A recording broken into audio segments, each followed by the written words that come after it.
जी अस्सलाम वालेकुम। यासीन आपके साथ हाजिर है। आज जुमे का दिन है, 16 अगस्त। इस हफ्ते का आखिरी वर्किंग डे है, आज वीकेंड है।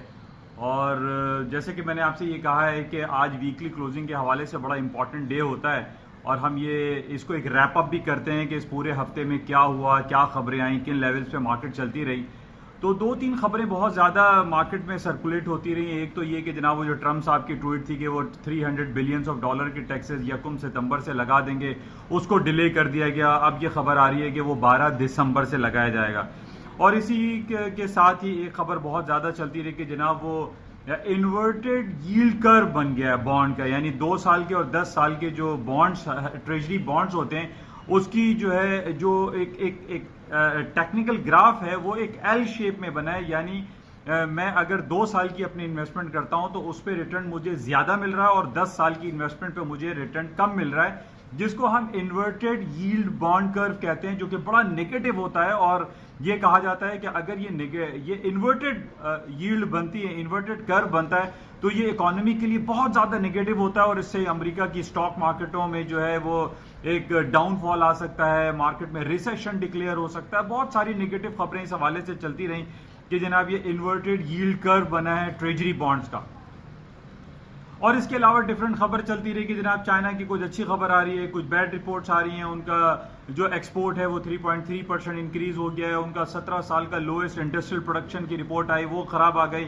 ये प्लस माइनस खबरें इस पूरे हफ्ते में चलती रहीं और मार्केट में एट सडन बहुत ज्यादा मूवमेंट आई। कल की ही मैं आपको बताता हूं कि कल शाम को 4 बजे विद इन 10-15 मिनट्स यानी डाउ जोन्स की मार्केट 400 पॉइंट्स मूव कर गई, S&P 20 पॉइंट मूव कर गई विदाउट एनी न्यूज। कोई ऐसी बड़ी खबर मार्केट में नहीं चल रही थी कि जिसके बेस पे हम ये कहें कि जनाब ये मार्केट को इतना ज्यादा वोलेटाइल हो जाना चाहिए था, जबकि अमेरिका की स्टॉक मार्केट उस वक्त खुली भी नहीं थी।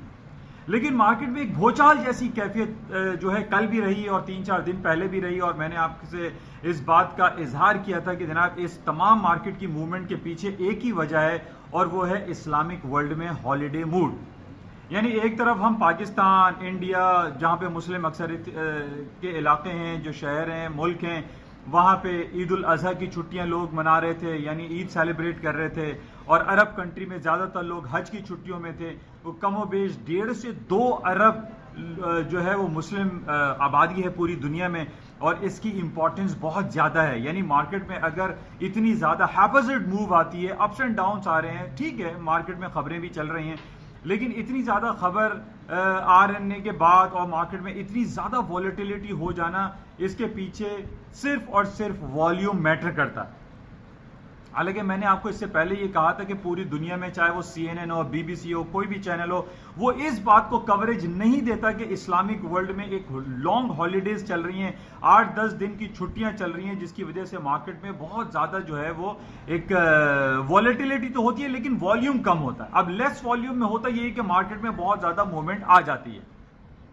यही हमने पिछले 8-10 दिनों से देखा कि मार्केट में बेतहाशा मूवमेंट रही मार्केट में, लेकिन वॉल्यूम कम था। ये पहले भी मैंने आपसे ये कहा था कि जिस तरीके से हम 3 हिस्सों में डिवाइड करते हैं पूरी दुनिया को, एक बुद्धिज्म में हम कहते हैं कि यानी चाइनीज और ये मलेशिया, इंडोनेशिया और हांगकांग, बैंकॉक, ये सारे बुद्धिस्ट कंट्रीज ज्यादा कहलाते हैं, जहां पर लूनर ईयर की छुट्टियों में तकरीबन 20-22 दिनों के लिए मार्केटें बंद रहती हैं और मार्केट में इसकी वजह से लेस वॉल्यूम रहता है और इस लेस वॉल्यूम में मार्केट में खासी मूव देखने में आती है। बिल्कुल इसी तरीके से जब हम थैंक्स गिविंग डे हॉलीडे है, लूनर आपका ये क्रिसमस हॉलीडेज हैं, न्यू ईयर हॉलीडेज आती हैं, तो इसमें बेतहाशा मार्केट में मूवमेंट आती है बिकॉज ऑफ लेस वॉल्यूम। और तो यही सूरत हाल रही कि इस्लामिक वर्ल्ड पिछले 10 दिन से बंद पड़ा हुआ था, जिसकी वजह से मार्केट में वॉलेटिलिटी बढ़ गई लेकिन वॉल्यूम कम था। बहरहाल ये कुछ खबरें रही कि जनाब इन्वर्टेड बॉन्ड यील्ड जो है वो नेगेटिव आ रही है तो मार्केट गिर जाएंगी, रिसेशन डिक्लेयर हो जाएगा, ये हो जाएगा, वो हो जाएगा, ट्रम्प साहब की ट्वीट आ गई तो मार्केटें तबाह हो जाएंगी। ऐसा कुछ भी नहीं हो रहा है। मैंने आपसे पहले भी ये कहा था, ये सारी सिर्फ खबरें हैं और इसके पीछे मार्केट की वॉलेटिलिटी के जो पीछे चल रहा है वो लेस वॉल्यूम था। पूरे अरब कंट्रीज में, इस्लामिक वर्ल्ड में छुट्टियां चल रही थी, जो कि अब मंडे से मैं कहूंगा कि मंडे से तमाम पूरी दुनिया की मार्केटें खुल जाएंगी और उसमें वॉल्यूम भरपूर रहेगा और मार्केट की वॉलेटिलिटी निस्बतन कम हो सकती है, क्योंकि वॉल्यूम ठीक रहेगा। एक काउंटर अटैक भी होता है, किसी ने खरीदा तो किसी ने बेचा, इस तरीके से काउंटर इफेक्ट्स आते हैं और मार्केट में इस तरीके की हैपोसेट मूवमेंट नहीं आती जिस तरीके से कल भी हमने देखा कि जनाब 10-15 मिनट में मार्केट 300-300 400-400 पॉइंट डाउ जोन्स की और एसएनपी की 20-20 25-25 पॉइंट मूव कर रही है। नेस्डैक 100 पॉइंट मूव कर रहा है 10 मिनट में विदाउट एनी न्यूज। बहरहाल ये कुछ सिलसिले रहे, लेकिन अभी हम ये देख रहे हैं कि वो बैड न्यूज, रिसेशन वाली खबर, इन्वर्टेड बॉन्ड यील्ड की खबरें सारी नीचे चली गई हैं, सारी खत्म हो गई हैं। अब कल रात को एक ट्वीट आई ट्रंप साहब की और उन्होंने ये कहा कि अमेरिका की इकोनॉमी इस वक्त दुनिया में नंबर 1 इकोनॉमी है, दुनिया में strongest and most powerful economy consider की जा रही है। ये ट्रंप साहब कह रहे हैं। उनके पास फाइनेंशियल प्रॉब्लम नहीं है, उनके पास कैश क्रंच नहीं है, कैश अवेलेबल है। तो इस बात को ये बहुत पॉजिटिव रहा ट्रंप साहब की तरफ से ये कमेंट्स देना कि जनाब अमेरिका की इकोनॉमी बहुत स्ट्रॉन्गर साइड पे। तो मैं आपको यही कह रहा था कि ये जो मार्केट में डाउनफॉल आया था पिछले दिनों, ये सिर्फ हम वॉल्यूम की कमी का को गिरदान सकते हैं कि वॉल्यूम कम रहा। बाकी कल शाम को अमेरिका की जो रिटेल सेल्स की रिपोर्ट थी वो बहुत अच्छी आई, जिसने मार्केट को पुश अप कर दिया, ऊपर की तरफ स्टॉक मार्केटें चली गई। वो तमाम मार्केटें जो हम ये कह रहे थे कि नीचे जा रही हैं, डाउन हो रही है, रिसेशन आ रहा है, इन्वर्टेड बॉन्ड यील्ड बन रही है, वो सारी चीजें पीछे चली गई। अच्छा, अब इसके अलावा जैसे मैंने आपको जो रियल फैक्ट्स बताए थे, मैंने कहा था कि अगर मार्केट डाउन हुई, अमेरिका की या पूरी दुनिया की स्टॉक मार्केटें डाउन हुई, तो उसको हम तारीख के आईने में थोड़ा सा देखते हैं। मैंने आपसे पहले भी कहा था कि तकरीबन 4-5 साल पहले ये साइप्रस में एक बहुत फाइनेंशियल क्राइसिस हुआ था। हालांकि साइप्रस एक छोटी सी इकोनॉमी है, वहां पे एक फाइनेंशियल क्रंच आया था। आईएमएफ ने वहां पे ऑस्टेरिटी पैकेज का कहा कि आप ऑस्टेराइट करें, ऑस्टेरिटी दें और अपनी स्पेंडिंग को कट करें, अपने अखराजात को कम करें। तो साइप्रस की जो सिप्रस वहां के प्रेसिडेंट है या प्राइम मिनिस्टर हैं, उन्होंने बहुत सारे इकदाम किए और उसके बाद उनको आईएमएफ की तरफ से जो है वो बेनिफिट दिया गया और उनको बेल आउट पैकेज दिया गया। उसके बाद वहां साइप्रस की इकोनॉमी उठ गई। लेकिन मैं आपको ये बता रहा हूं कि एक छोटी सी इकोनॉमी साइप्रस पे, जहां पे फाइनेंशियल क्रंच हुआ था, फाइनेंशियल प्रॉब्लम आई थी, मार्केटें पूरी दुनिया की स्टॉक मार्केटें डाउन हो गई थी। तो why not Kashmir and why not Hong Kong? ये दो प्रॉब्लम ऐसी चल रही है पूरी दुनिया में जिसको मैं ये कह सकता हूं कि इन बेसिस पे मार्केट डाउनफॉल हो सकती है। हांगकांग का एक बहुत बड़ा मसला है, पूरे एशिया पैसिफिक में हांगकांग तीसरे चौथे नंबर पे फाइनेंशियल स्टेबिलिटी में आता है। अब हांगकांग जो कि बैक इन 1997 में चाइना के हवाले किया गया था, जो कि पहले 100 साल के पट्टे पे था और बरतानिया के तसल्लुत में था, वहां से हटाकर उनको अभी तकरीबन 22-23 साल हो रहे हैं और हांगकांग अब एक ऑटोनोमस एक बॉडी है, यानी उसकी कुछ चीजें जो है, कुछ सेक्टर्स जो हैं वो चाइना कंट्रोल करता है, लेकिन वो एक इंडिपेंडेंट कंट्री के तौर पे भी कंसिडर किया जाता है, लेकिन उसको चाइना कवर करता है, चाइना सारी चीजें उसको प्रोवाइड करता है। अब पिछले 2-3 महीने से हम देख रहे हैं एक्सट्रेडिशन लॉ के हवाले से चाइना में, हांगकांग में बहुत ज्यादा प्रॉब्लम आ रही है। वहां पे जिसने ये एक्सट्रेडिशन लॉ इंट्रोड्यूस किया था उसको कहा गया कि वो रिजाइन करे, वो जो है स्टेप डाउन कर जाए, लेकिन उसने स्टेप डाउन नहीं किया। फिर उस एक्सट्रेडिशन लॉ को खत्म कर दिया गया चाइना के कहने पे। तो लेकिन इसके बावजूद भी हांगकांग का जो मसला है वो बहुत सीरियस इशू बनता चला जा रहा है। और कल की खबर यह है कि अमेरिका ने यह कहा है कि चाइना को चाहिए कि वो जो फौजी ऑपरेशन करने के लिए जा रहा है हांगकांग में, वो फौजी ऑपरेशन से बाज रहे। तो इस किस्म की खबरें अब आ रही हैं कि जनाब चाइना को धमकियां मिल रही हैं अमेरिका की तरफ से, रूस की तरफ से कि आप हांगकांग पे अगेंस्ट कोई एक्शन ना लें।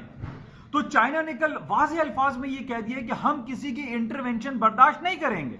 अगर किसी ने इंटरवेंशन करने की, इंटरवीन करने की कोशिश की और हमें डिक्टेट करने की कोशिश की तो हम उसका मुंह तोड़ जवाब देंगे, ये चाइना कह रहा है। अब इसी तरीके से पाकिस्तान इंडिया के दरमियान जो बड़ी तल्ख सिलसिले चल रहे हैं, सिफारती ताल्लुकात बहुत खराब हो रहे हैं और आज बड़ा इंपॉर्टेंट डे है। यूनाइटेड नेशन की सिक्योरिटी काउंसिल ने 50 साल के बाद आज वहां पे इजलास मुनक्किद किया है, कॉल दी है कि कश्मीर के हवाले से वहां पे बातें की जाए, वहां पे कुछ रेजोल्यूशन पास की जाए। तो ये दो जो एरिया हैं, यानी हांगकांग और कश्मीर का जो इशू है, जम्मू एंड कश्मीर का जो इशू है, इस बेसिस पे पूरी दुनिया की स्टॉक मार्केटों में कुछ डाउनफॉल आ सकता है। क्योंकि देखिए अगर हम आबादी के लिहाज से अगर बात करते हैं तो पूरी दुनिया की तकरीबन 30-40% जो आबादी है वो पाकिस्तान, इंडिया और ये हांगकांग और चाइना में आबाद है, तकरीबन 50% आप कह लीजिए। तो इन इलाके में अगर प्रॉब्लम आती है, यानी हांगकांग में और कश्मीर, तो ये बड़ा नेगेटिव होगा स्टॉक मार्केट के लिए, क्योंकि जिस तरीके से मैंने आपसे ये कहा था कि पूरी दुनिया एक दूसरे के ऊपर डिपेंडेंट है, यानी अमेरिका चाइना पे, चाइना अमेरिका पे, पाकिस्तान सऊदी अरब पे, सऊदी अरब पाकिस्तान पे, पाकिस्तान दूसरे कंट्रीज पे, यूरोपियन कंट्री, तो सारे ममालिक एक दूसरे से इंटरकनेक्टेड होते हैं। और अगर हांगकांग और कश्मीर में बहुत सीरियस इश्यूज आए तो इसका नेगेटिव इंपैक्ट पूरी दुनिया क्रॉस दी बोर्ड मार्केटों में पड़ सकता है।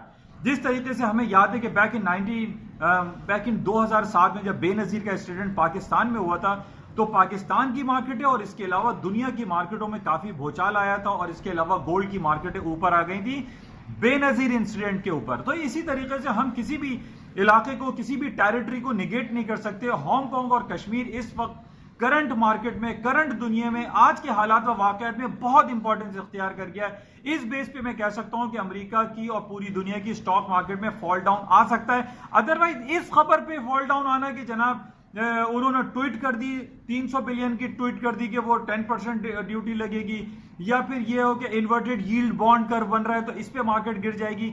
आई डोंट फील कि इस बेसिस पे मार्केटें डाउनफॉल होंगी। मार्केटें डाउनफॉल अगर हुई तो कश्मीर और हांगकांग के सीरियस इश्यूज पर हो सकती हैं, अदरवाइज ऐसी कोई नेगेटिव खबर दिखाई नहीं देती अपार्ट फ्रॉम ये सिलसिले। बाकी अमेरिका की स्टॉक के जो फिगर्स हैं, अमेरिका की बड़ी बड़ी कंपनीज की जो रिपोर्टें हैं वो बेहतरीन आ रही हैं, वो बहुत टू गुड हैं। कल रिटेल सेल्स की रिपोर्ट बहुत अच्छी आई, उनकी जितने भी फाइनेंशियल इंस्टीट्यूशन की जो रिपोर्ट्स हैं, फिगर हैं, वो अच्छी आ रही है। उनकी जॉब रिपोर्ट अच्छी आ रही है, उनके जो कंपनीज के इंडिकेटर्स हैं वो अच्छे आ रहे हैं, उनके जो फाइनेंशियल इंडिकेटर्स हैं वो पॉजिटिव हैं। तो मैं ये कैसे कह दूं कि अमेरिका में रिसेशन डिक्लेयर हो जाएगा? No, never. यानी अगर रिसेशन डिक्लेयर होता है, कल भी मैंने आपसे कहा था कि कंटिन्यू 2 जीडीपी जो उनके नेगेटिव आने चाहिए और थर्ड नेगेटिव डिक्लेयर हो तो वो रिसेशन डिक्लेयर होता है। रिसेशन का मतलब ये होता है कि बिजनेस एक्टिविटीज डाउन हो जाएंगी, डिक्लाइन हो जाएंगी, पूरी दुनिया में वो नेगेटिव किरदार दिया जाएगा।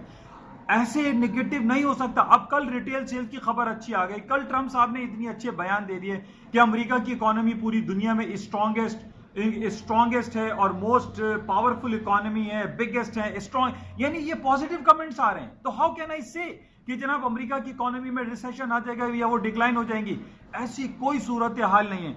अभी भी मार्केट तकरीबन अपनी तारीख की बुलंद तरीन सतहों पे अमेरिका की स्टॉक मार्केटें चल रही हैं।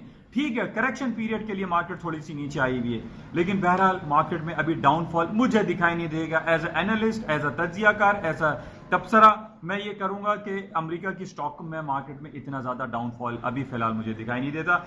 अच्छा, इसके साथ ही कुछ खबरें जो हमारे पास लगी हुई हैं, गोल्ड के हवाले से हम बात कर लें। कल एक एनालिस्ट थे, उनका एक कमेंट आया है कि जनाब gold is like fast and furious. Fast and furious की तरीके से गोल्ड की मार्केटें जा रही हैं ऊपर की तरफ। ऊपर जाने की वजह से फिर मैं आपसे कहूंगा Hong Kong, Kashmir and Arab country में प्रॉब्लम। हालांकि अब आप ये देख रहे हैं कि सीरिया में रोजाना, मैं आपको डेली बताता हूं, कभी सीरिया में 40 लोग कत्लेआम हो रहे हैं, कभी यमन में हो रहे हैं, तो कभी इसराइल बमबारी मार देता है, बम मार देता है। मतलब ये प्रॉब्लम जो एक नेगेटिव सेंटीमेंट्स पाए जाते हैं ये अरब कंट्री में, इसकी वजह से गोल्ड की मार्केट जो कि प्रीशियस मेटल और एक सेफ हेवन के तौर पे हम कंसिडर करते हैं, इसमें मार्केट में पोटेंशियल दिखाई दे रहा है ऊपर जाने की तरफ। अभी गोल्ड की मार्केटें डाउन नहीं होंगी। पाकिस्तान में भी आप देख लीजिए, हमारी करेंसी की डीवैल्यू होने की वजह से तकरीबन 90,000 रुपए तोला, 90,000 रुपए तोला सोना हो गया पाकिस्तान में। तो किधर मार्केट जा रही है? हमारी इकोनॉमी डाउनफॉल का शिकार है। कराची स्टॉक एक्सचेंज का हाल आप देख लीजिए कि मार्केट कहां 53,000 पॉइंट पे हमारा KSE 100 इंडेक्स चल रहा था, आज 29,000 पर आ गया, तकरीबन 24,000 पॉइंट मार्केट में निकल गया। बिलियंस ऑफ रुपीज का लोगों को कराची स्टॉक में लॉस हो गया। तो हालात बहरहाल हमारी दुआ है कि हालात बेहतर रहें, और ये कश्मीर के हवाले से भी हालात पाकिस्तान में अच्छे रहने चाहिए ताकि हमारी स्टॉक, हमारी इकोनॉमी, हमारी हर चीज़ जो है वो स्ट्रांग हो, हमारा हेल्थ केयर, हमारा एजुकेशन सिस्टम बेहतर हो जाए। अगर हम इन जंगो जदल में लगे रहेंगे, ना पाकिस्तान के लिए फ़ायदा है और ना ही वो इंडिया के लिए फ़ायदा है। तो हमारी ये दुआ है, कोशिश है। आज यूनाइटेड नेशन सिक्योरिटी काउंसिल में इजलास हो रहा है पाकिस्तान के कश्मीर के हवाले से, मौजूदा कश्मीर के हवाले से। हम ये चाहते हैं कि अकॉर्डिंग टू जेनेवा कन्वेंशन और जो यूनाइटेड नेशन सिक्योरिटी काउंसिल के जो उनके जो रेजोल्यूशन थे बैक इन 1949 के 1954 के, वो रेजोल्यूशन के तहत कश्मीर में प्लेबिसाइट कराया जाए, वह हक राय दही का इस्तेमाल करने की अथॉरिटी लोगों को दी जाए ताकि ये सोल्यूशन हो सके और अमन और शांति से हम तमाम लोग यहाँ पर जिंदगी गुजार सकें। बहरहाल ये कुछ खबरें हैं, कुछ तज्जियाती रिपोर्ट आपके साथ शेयर की जाती है। इसके साथ ही क्रूड ऑयल की प्राइसेस जो $57 थी, आज दोबारा मार्केट डाउन है, $55 पे ट्रेड हो रही है। और उसकी वजह मैंने आपको बताया था कि जैसे पहले भी स्ट्रेट ऑफ गिब्राल्टर जो एक समंदरी हुदूद है जो स्पेन के पास है, वहां पर एक ईरान का जहाज, इन्होंने समंदरी जहाज जो है वो कब्जा कर लिया था। उसकी कल खबर थी कि उसको रिलीज कर दिया गया है, उसको छोड़ दिया गया। ये बड़ी अच्छी शगुन है, अच्छी खबर है, जिसकी वजह से तेल की कीमतें थोड़ी सी डाउन हुई हैं। तो बहरहाल ये कुछ तज्जियाती रिपोर्ट, कुछ हालात हादरा पे आपके साथ कुछ बातें शेयर की जाती हैं। मैं उम्मीद करता हूं कि चूंकि ये उर्दू में रहती है और एक सहल अंदाज में आपके साथ राब्ता रखने का सिलसिला है, और मैं चाहता हूं कि आप इसको ज़्यादा से ज़्यादा इस यूट्यूब चैनल को सब्सक्राइब करें, लाइक एंड शेयर करें, ताकि उर्दू सहल ज़बान में आपको ये तमाम खबरें बआसानी मौसूल हो सकें। थैंक यू, इंशाल्लाह राब्ते में रहेंगे। ओके।